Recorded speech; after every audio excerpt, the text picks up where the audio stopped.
Our in one family sunscreen, your unseen guardian.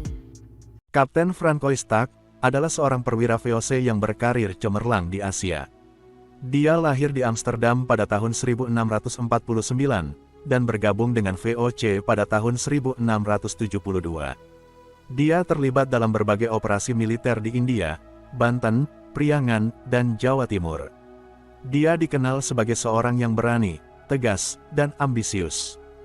Namun, kecerdasan Tak berhasil dipadamkan oleh perjuangan kubu Amangkurat II dan Untung Surapati. Francois Tak harus takluk setelah masuk ke dalam perangkap kubu Amangkurat II dan Untung Surapati. Lantas, bagaimana kisah perlawanan kubu Amangkurat II dan Untung Surapati dalam melawan Francois Tak? Pada akhir tahun 1685, Tak ditugaskan oleh VOC untuk mengurus dua masalah penting di Jawa Tengah, yaitu menagih hutang susuhunan Amangkurat II dan menumpas pemberontakan Untung Surapati. Untung Surapati adalah seorang tokoh asal Bali, yang melarikan diri dari VOC dan menjadi pemimpin Laskar Bali yang memberontak terhadap VOC dan Kerajaan Mataram. Tak berangkat dari Batavia bersama dengan sekitar 300 serdadu VOC dan beberapa sekutu dari pribumi. Dia juga membawa seorang syah bandar bernama Jeremias van Vliet, yang ahli dalam perundingan. Mereka berlayar menuju Jawa Tengah, dengan harapan dapat menyelesaikan masalah dengan damai dan cepat. Namun, rencana Tak tidak berjalan mulus. Dia mendapat perlawanan sengit dari Laskar Bali, yang dipimpin oleh Untung Surapati. Surapati berhasil mengalahkan pasukan VOC di beberapa tempat, seperti di Pasuruan, Kediri, dan Madiun. Surapati juga mendapat dukungan dari sebagian pejabat dan bangsawan Mataram, yang tidak suka dengan campur tangan VOC dalam urusan kerajaan. Tak akhirnya tiba di Kartasura pada tanggal 6 Februari tahun 1686. Dia berharap dapat bertemu dengan susuhunan Amangkurat II, dan membujuknya untuk membayar hutang dan menyerahkan Surapati.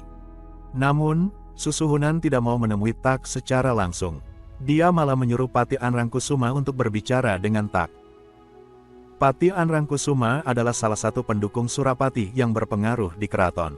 Tak tidak puas dengan sikap susuhunan. Dia merasa dihina dan ditipu oleh susuhunan. Dia juga curiga bahwa susuhunan diam-diam melindungi Surapati dan juga Laskar Bali.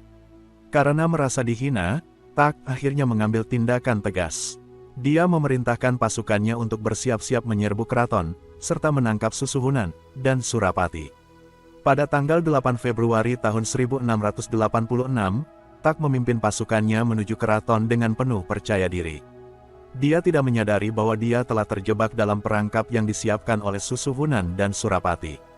Di luar keraton, terjadi kebakaran besar yang disulut oleh Laskar Bali. Tak mengira bahwa itu adalah serangan Surapati, dan segera memerintahkan pasukannya untuk memadamkan api serta mengejar Surapati. Namun, saat Tak dan pasukannya masuk ke dalam keraton, mereka disambut oleh hujan panah, tombak, dan senjata api dari Laskar Bali, yang sudah menunggu di sana.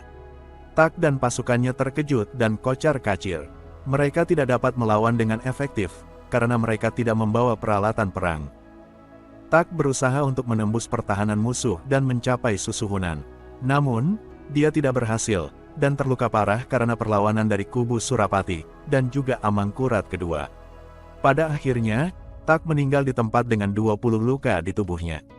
Francois Tak meninggal pada tanggal 8 Februari tahun 1686 di Keraton Kartasura.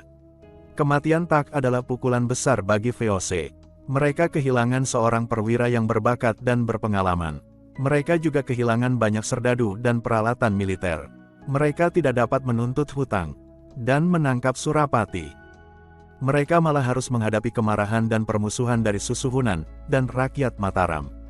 Kematian Tak juga menjadi simbol kegagalan VOC dalam menguasai Jawa dan menghancurkan pemberontakan Surapati.